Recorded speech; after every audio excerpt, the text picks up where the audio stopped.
आपण बघत आहात CTV न्यूज नजर प्रत्येक बातमीवर। हिंदी आणि मराठी भाषेत बातम्या प्रसारित करणारे जिल्ह्यातील एकमेव channel, sponsored by Sukhkarta associates. आणि आता पाहूया गेल्या 24 तासातील बातम्या फटाफट। चंद्रपूर येथील शहर पोलीस ठाण्यात पोलीस निरीक्षक म्हणून कार्यरत असलेले सुधाकर आंबोरे यांनी सेवानिवृत्त झाल्यानंतर काँग्रेस पक्षात प्रवेश केला। त्यांच्या पक्षप्रवेशावेळी खासदार प्रतिभा धानोरकर आणि आमदार सुभाष धोटे उपस्थित होते। त्यांच्या या प्रवेशामुळे जिल्ह्यातील राजकारणाला वेगळाच रंग चढला असून येणाऱ्या विधानसभा निवडणुकीत एक वेगळे चित्र बघायला मिळेल असा राजकीय विश्लेषकांचा अंदाज आहे। या संदर्भातील सविस्तर विश्लेषण रात्रीच्या बुलेटिनमध्ये पाहायला विसरू नका।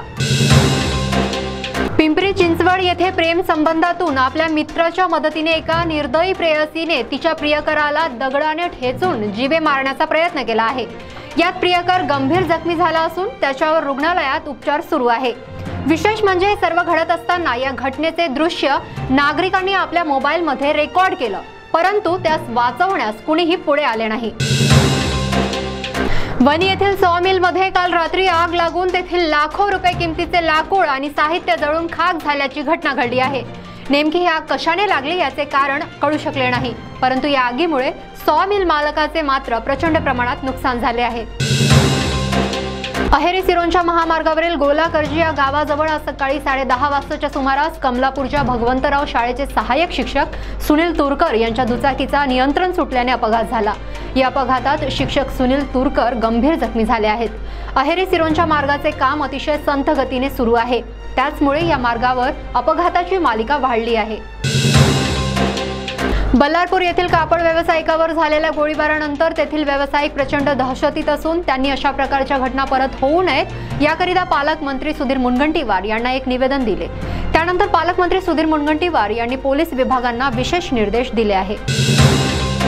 नागपूरच्या एका दाम्पत्यासह 11 लोकांनी नागपूर ते लंडन असा 16,000 किलोमीटरचा प्रवास चक्क कारने केला आहे।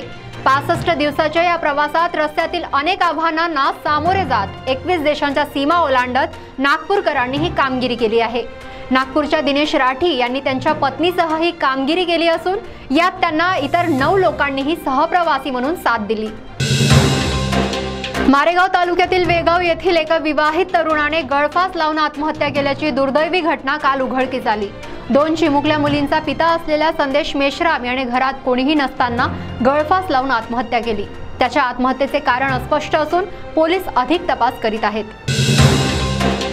राष्ट्रसंत तुकडोजी महाराज नागपूर विद्यापीठाने 2024 ते 25 या शैक्षणिक वर्षापासून शुल्कात 60% वाढ केली आहे। विद्यापीठाने सोमवारी या संदर्भात अधिसूचना जारी केली आहे। हे सुधारित शुल्क फक्त सत्र 2024 ते 25 मध्ये पहिल्या सत्रात प्रवेश घेणाऱ्या विद्यार्थ्यांनाच लागू राहतील। विद्यापीठाच्या या निर्णयामुळे आता विद्यार्थ्यांवर आर्थिक भार पडणार आहे।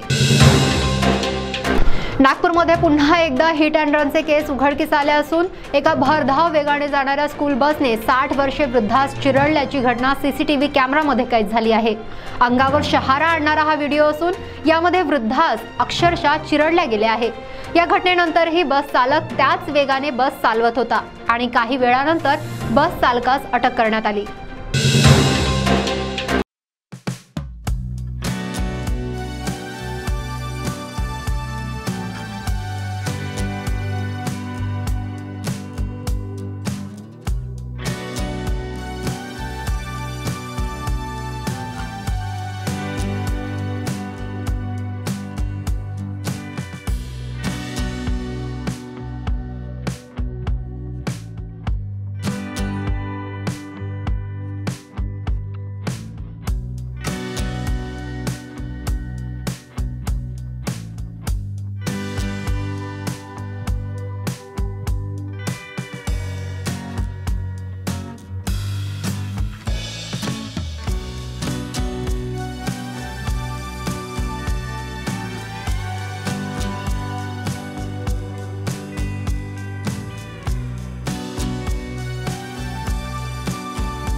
तर या होत्या आजच्या पटापट बातम्या। लवकरच भेटूया पुन्हा काही नव्या बातम्यांसह।